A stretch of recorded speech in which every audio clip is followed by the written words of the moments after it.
Bonsoir mesdames, bonsoir messieurs.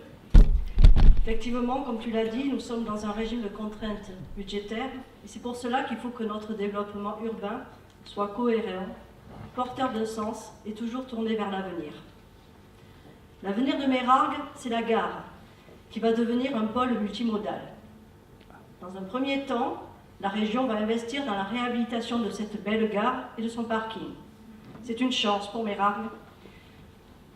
Nous, équipe municipale, nous avons toujours veillé, et nous continuons à le faire, à ce qu'elle soit bien inscrite dans les différents plans, et il y en a beaucoup, qui sont portés par Aix-Marseille-Provence Métropole, comme le plan de déplacement urbain ou le schéma de cohérence territoriale. Cette gare est une chance, c'est un plus sur l'ensemble du grand territoire quand on connaît les difficultés que l'on a tous les jours à se déplacer sur ce territoire. Pas loin de la gare, le quartier du Moulin, Couderousse. Le PLU a classé ce quartier en zone à urbaniser à condition que les réseaux soient présents. Ce quartier a été rapidement équipé en réseau d'assainissement et d'eau. Pierre vous en parlera. Cet investissement a permis d'offrir du logement aux Meyrarguais par de petites opérations intégrées dans le paysage et l'environnement. Pas loin de 20 permis sont accordés ou en cours. Pour continuer sur la question du logement, des nouvelles du château. Le voici habillé de ses échafaudages. Sa réhabilitation a valu les félicitations du conservateur régional du monument historique à l'architecte du patrimoine qui a dirigé les travaux. C'est vraiment fait dans les règles de l'art. L'investissement réalisé est colossal, pas loin de la bagatelle de 8 millions d'euros. Autant dire que c'est hors de portée d'une collectivité.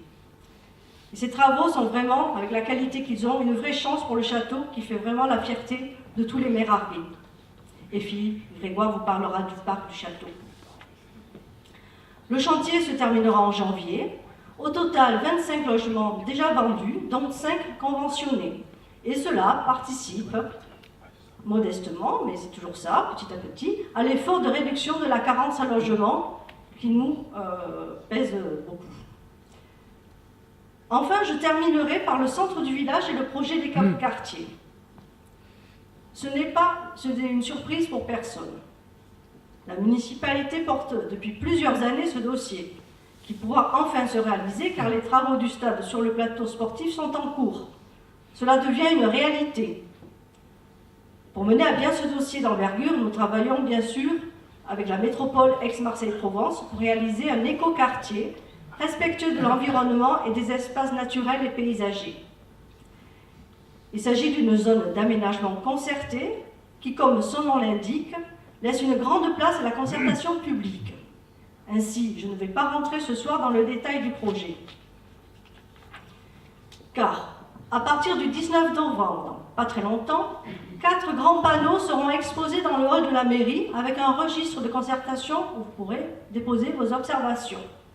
Et la première réunion publique de concertation est prévue, là aussi, d'ici une quinzaine de jours, le 23 novembre, ici même, à 18h30. Je vous invite à venir nombreux.